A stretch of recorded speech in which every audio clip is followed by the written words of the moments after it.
नमस्कार, मैं संदीप कुमार शुक्ला स्वागत करता हूं आपका संदीप सर जीके में। स्वागत है आपका इस नए वीडियो में। आपको मालूम है कि कल 15 अगस्त 2021 था और भारत के प्रधानमंत्री जी ने कुछ ऐसी बातें कही हैं जो अपने आप में एक मुद्दा है, इश्यू है, जो हिंदुस्तान के लोगों को जानना चाहिए, हिंदुस्तान की आवाम को जानना चाहिए। और साथ ही अगर आप किसी एग्जाम की तैयारी कर रहे हैं तो फिर तो निश्चित रूप से पूरा का पूरा स्पीच सुनना चाहिए और एक एक वर्ड से क्वेश्चन बनते हैं। आपको पता है, बताने की जरूरत नहीं है। जो बच्चे समझदार हैं, अच्छी पढ़ाई करते हैं, उनको इस बात का अंदाजा होगा। कल भारत के प्रधानमंत्री जी ने हाइड्रोजन मिशन के बारे में कुछ कहा है। आपको मालूम है कि वर्तमान में जो ईंधन की सप्लाई है, जो फ्यूल है, अपने आप में बहुत बड़ा चैलेंज है। आज आप देख रहे हैं फ्यूल के प्राइसेस किस प्रकार से आसमान में है। डीजल पेट्रोल जो है उसकी अगर प्राइस की बात की जाए तो 100 रुपीज प्लस हो चुका है। एक बहुत बड़ा चैलेंज है। कोयले से भी ज्यादा रिसोर्सेज बचे नहीं है। पृथ्वी के जितने रिसोर्सेज हम निकालते जा रहे हैं, तो आने वाले समय में आज से 15 साल, 20 साल, 25 साल, 30 साल बाद एक बहुत बड़ा चैलेंज होगा फ्यूल की सप्लाई को लेकर के, फ्यूल के यूज को लेकर के। और जो हाइड्रोजन है, वो हाइड्रोजन सबसे महत्वपूर्ण फ्यूचर का ईंधन, फ्यूचर का फ्यूल माना जा रहा है। उसी बारे में कल भारतीय प्रधानमंत्री जी ने लाल किले की प्राचीर से कहा है। क्या बातें कही हैं वो, और साथ ही साथ उस टॉपिक के बारे में जो पूरा का पूरा डिस्कशन है, मैं आज इस वीडियो में आपको बताऊंगा। मुझे उम्मीद है वीडियो पसंद आएगा। पूरा वीडियो देखिएगा आराम से, आपका पूरा का पूरा टॉपिक तैयार हो जाएगा। एग्जाम के पॉइंट ऑफ व्यू से भी बताऊंगा और नॉर्मल जनरल नॉलेज के लिए भी आपको बताऊंगा। वीडियो स्टार्ट करते हैं। चलिए, सबसे पहले नेशनल हाइड्रोजन मिशन के बारे में कल कहा है उन्होंने। आज का जो न्यूज़पेपर है आप देख सकते हैं, यहां पर न्यूज 18 से लिया गया है। Cars that give out H2 instead of CO2, how national hydrogen mission announced by PM can boost climate fight। एक और बड़ा चैलेंज है क्लाइमेट का, जलवायु को लेकर के। जितना हम कार्बन उत्सर्जन कर रहे हैं, जितनी दुनिया की कंट्रीज कार्बन उत्सर्जन करती हैं, कार्बन रिलीज करते हैं एनवायरमेंट में, जिससे कि ग्लोबल वार्मिंग का भी खतरा बढ़ा हुआ है। आपको पता, लगातार हर साल कुछ ना कुछ टेम्परेचर बढ़ रहा है।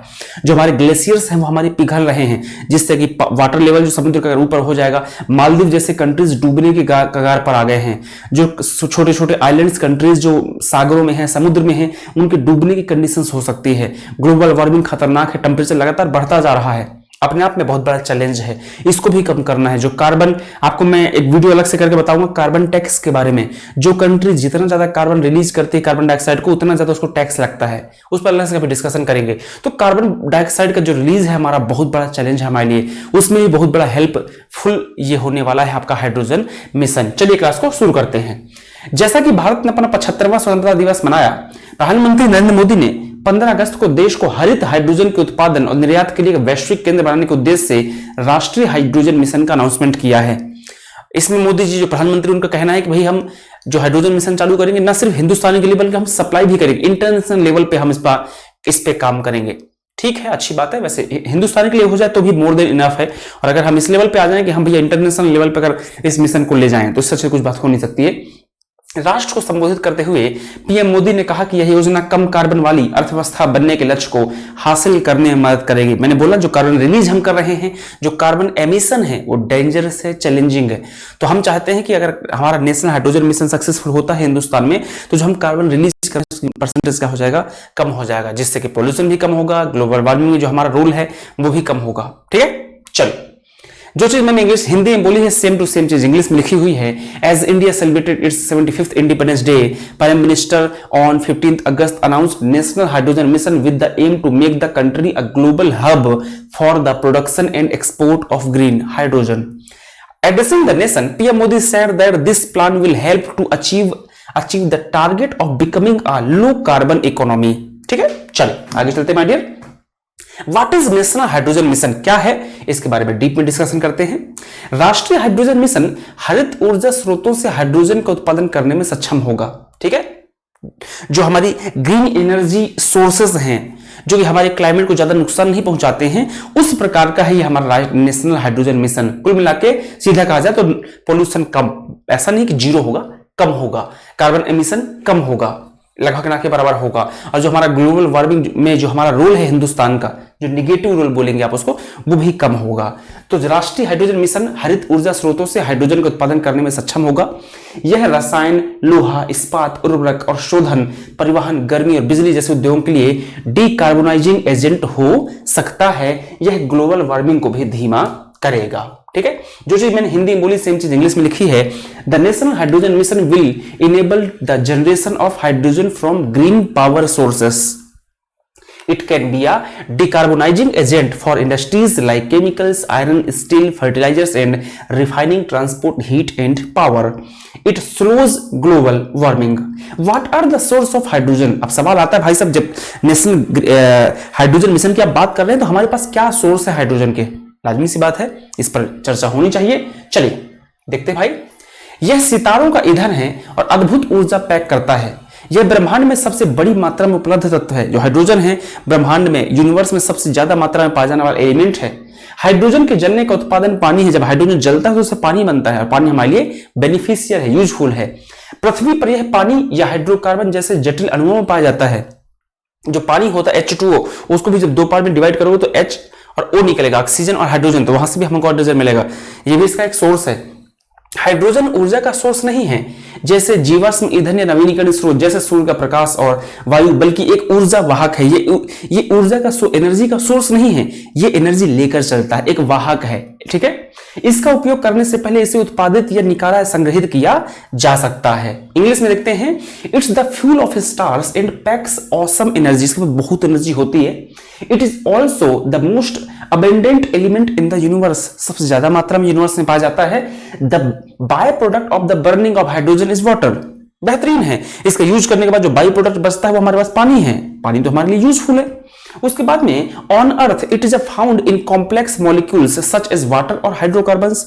अगर पृथ्वी पर आप देखेंगे कि हमको हाइड्रोजन कहां से मिलेगा, तो जो हाइड्रोकार्बन्स होते हैं, जो वाटर होता है, उसमें हाइड्रोजन ऑलरेडी है. H2O में H निकाल लो, हाइड्रोजन मिल गया हमको. हाइड्रोकार्बन्स में हाइड्रोजन होता है. ये बेनिफिशियल है. हमको बहुत ज्यादा मरम्मत भी नहीं करनी पड़ेगी, बहुत ज्यादा भागदौड़ भी नहीं करनी पड़ेगी. आगे, hydrogen is not a source of energy like fossil fuels और renewable sources like sunlight and the air, but an energy carrier. This not a source of energy. Energy carrier है. ये एनर्जी का स्रोत नहीं है, ऊर्जा का स्रोत नहीं है. ये एनर्जी लेकर चलता है, एनर्जी का वाहक है. This is energy carrier. ये बहुत बड़ी चीज मानी जाती है. It has to be produced और extracted and stored before it can be used. इसको प्रोड्यूस किया जा सकता है, एक्सट्रैक्ट किया जा सकता है इसके यूज के पहले. बेहतरीन बात, शानदार बात. आगे, विश्व ऊर्जा परिषद, वर्ल्ड एनर्जी काउंसिल जो है वो क्या कहती है इसके बारे में देखते हैं. 1 किलो हाइड्रोजन जलाने से 1 किलो गैसोलीन की तुलना में 3 गुना अधिक ऊर्जा निकलती है और केवल पानी पैदा होता है. ये कौन कह रहा है? WEC कह रही है, वर्ल्ड एनर्जी काउंसिल कह रही है. और हाइड्रोजन ईंधन सेल जो एक इलेक्ट्रोकेमिकल सेल है, जो हाइड्रोजन और ऑक्सीजन की रासायनिक ऊर्जा को बिजली में परिवर्तित करता है, जिसका अवशिष्ट उत्पाद फिर से क्या है? पानी है. अगर हम कोई और दूसरा फ्यूल यूज करते हैं तो उससे क्या क्या निकल रहा है? जो निकल रहा है उससे जो बाय प्रोडक्ट है बड़ा खतरनाक है. लेकिन हाइड्रोजन को अगर एज एनर्जी इस्तेमाल करेंगे तो लास्ट में क्या बचता है? पानी बच रहा है, वाटर बच रहा है, जो कि बहुत बेस्ट है हमारे लिए. जब तक हाइड्रोजन और ऑक्सीजन की आपूर्ति की जाती है, ईंधन से लगातार बिजली का उत्पादन कर सकते हैं. ये भी बेनिफिशियल है. कौन कह रहा है? WEC कह रहा है, वर्ल्ड एनर्जी काउंसिल कह रहा है. आगे चलते हैं. जो चीज मैंने हिंदी में बोली है सेम चीज इंग्लिश में लिखी हुई है, पढ़ लीजिएगा. नेक्स्ट, इसकी पीडीएफ टेलीग्राम में डाल दूंगा. ठीक है, शाम को डेली एवरीडे शाम को मैं पीडीएफ टेलीग्राम में डाल दूंगा. पीडीएफ ध्यान से टेलीग्राम से पढ़ लीजिएगा. संदीप सर जी के ऑफिशियल टेलीग्राम ग्रुप का नाम है. आगे, what are the challenges towards using hydrogen energy. अगर इतना ही आसान है हाइड्रोजन एनर्जी को इस्तेमाल करना, तो फिर हम अब आज से ही चालू कर देते हैं. इतनी बड़े लेवल पे काम करने की जरूरत क्या है? जब इतनी बड़ी बड़ी बातें मैंने कर दी यहाँ पर, हाइड्रोजन इतना आसान इतना आसान इतना आसान, तो फिर आज से ही चालू कर दो हाइड्रोजन को इस्तेमाल करना. इतना आसान में नहीं है, कुछ चैलेंजेस भी हैं. चलिए चैलेंजेस देखते हैं माय डियर. क्या चैलेंजेस हैं? पहला, हरित हाइड्रोजन का उत्पादन करने के लिए विकासशील प्रौद्योगिकी लागत गहन है. इतनी आसान टेक्नोलॉजी नहीं कि आपने इस्तेमाल करना शुरू कर दिया. लेवल पे टेक्नोलॉजी लगेगी, जो कि बहुत ज्यादा फाइनेंस की जरूरत है, जो सरकार को बहुत बड़े लेवल पे प्रोजेक्ट्स पे काम करना पड़ेगा, बहुत ज्यादा सरकार का पैसा खर्च होगा, नो डाउट. दूसरा, अक्षय ऊर्जा और ईंधन सेल की कीमतों में गिरावट. Falling renewable energy and fuel cell prices जो है, ये अपने आप में बहुत बड़ा चैलेंजिंग टास्क है नेशनल हाइड्रोजन मिशन के लिए. आगे, कठोर जलवायु परिवर्तन आवश्यकता है. स्ट्रिंजेंट क्लाइमेट चेंजेस रिक्वायरमेंट्स की जरूरत होती है. इतना आसान नहीं होता कि कोई भी क्लाइमेट में आप इसका इस्तेमाल कर लेंगे. एक पर्टिकुलर क्लाइमेट की जरूरत है, जो कि हमारे हिसाब से क्लाइमेट तो नहीं चलता. हमारे हिसाब से ना वेदर चलता ना क्लाइमेट चलता. ये चैलेंज है नेशनल हाइड्रोजन मिशन के लिए, जिसको कि थोड़ा सा इस पर काम करना पड़ेगा. ठीक है, थोड़ा मुश्किल है. आगे चलते हैं. Efforts made. अब इस दिशा में जैसे मोदी जी ने कल बोल दिया, तो क्या सिर्फ बोल दिया या इसमें कुछ काम वाम हुआ है? ऐसे ही है. तो हम देखते हैं भाई साहब कि इस लेवल पे, इस फील्ड पे, इस डायरेक्शन में हमने कुछ काम किया है कि नहीं किया.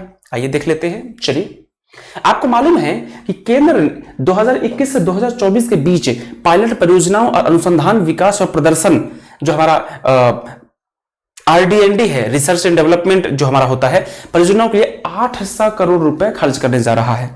हमारी जो केंद्र सरकार है वो 2021 से 24 के बीच में कितना रुपए खर्च कर रही है?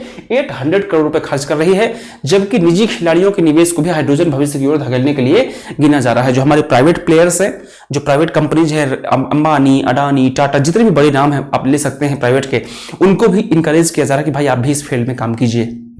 उसके बाद में हाइड्रोजन और ईंधन कोशिकाओं के विकास के लिए शैक्षणिक संस्थाओं, अनुसंधान और विकास संगठनों, उद्योगों में विभिन्न परियोजनाओं का समर्थन करना। हमें हमारे जो रिसर्च सेंटर्स हैं, जो हमारे जितने भी रिसर्च सेंटर्स हैं, उनको भी इसके लिए मोटिवेट किया जा रहा है कि आप भी इस फील्ड में काम कीजिए, जिससे कि जल्दी सक्सेस मिले हमें। सितंबर 2020 में CNG के साथ हाइड्रोजन के 18% मिश्रण को ऑटोमेटिव ईंधन के रूप में अधिसूचित किया गया था, जो कि हमारे लिए पॉजिटिव न्यूज है। उसके बाद में भारत में जो IIT है, ISC है, बनारस BHU है, वैज्ञानिक और जो हमारे इंडस्ट्रीज के रिसर्च सेंटर्स हैं, ये आदि हाइड्रोजन उत्पादन के लिए विभिन्न पहलुओं की खोज कर रहे हैं। ओवरऑल मिला देखा जाए तो सरकार पैसा भी खर्च कर रही है। प्राइवेट प्लेयर्स को भी बोला गया है कि आप भी इस दिशा में काम कीजिए। जो हमारे रिसर्च सेंटर्स हैं वो भी इस पर काम कर रहे हैं। IIT हो गया, ISC बेंगलोर हो गया, हमारे जो BHU है, जो भी हमारे रिसर्च सेंटर्स है, सारे के सारे इस पे काम कर रहे हैं। उम्मीद है एक दिन में नहीं होगा, कम से कम 5 से 10 साल में हमारी चीजें देखना, सामने देखना शुरू हो जाएंगी। जो चीज मैंने हिंदी में बोली सेम चीज यहां पर इंग्लिश में लिखी है, PDF में आप पढ़ लीजिएगा माय डियर।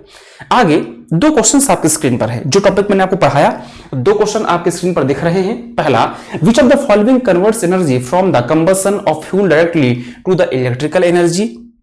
इस क्वेश्चन का आंसर आपको कमेंट सेक्शन में कमेंट करना है। दूसरा क्वेश्चन है माय डियर कि निम्नलिखित में से कौन ईंधन के दहन से, सॉरी माफ कीजिएगा, सेम हिंदी और इंग्लिश में एक ही क्वेश्चन है, दूसरे वही क्वेश्चन है, निम्नलिखित में से कौन ईंधन के दहन से ऊर्जा को सीधे विद्युत ऊर्जा में परिवर्तित करता है। ये 2 क्वेश्चन, एक क्वेश्चन आपके सामने हिंदी इंग्लिश में, इसका आंसर कमेंट सेक्शन में कमेंट कीजिएगा। इसकी PDF टेलीग्राम में मिलेगी। संदीप सर जी के ऑफिशियल टेलीग्राम ग्रुप का नाम है। एवरीडे PDF मिलेगी। स्पेशल क्लासेस लगातार शुरू हैं। आज मैंने ढेर सारे वीडियोज किए हैं। सुबह मोटिवेशन वाला वीडियो हुआ, उसके बाद आप देखेंगे तो आपका गति के ऊपर वीडियो हुआ, PM गति के ऊपर वीडियो हुआ, देन उसके बाद में राम सर साइट्स के ऊपर वीडियो, लगातार वीडियोज हैं। आप पढ़ने के लिए रेडी हो जाए। इंसान पढ़ा रहा है और खूब जमकर पढ़ा रहा है। वीडियो लाइक करके शेयर कर दीजिएगा। अपना ध्यान रखिए। मिलते हैं नेक्स्ट क्लास में, तब तक के लिए बाय बाय, टेक केयर।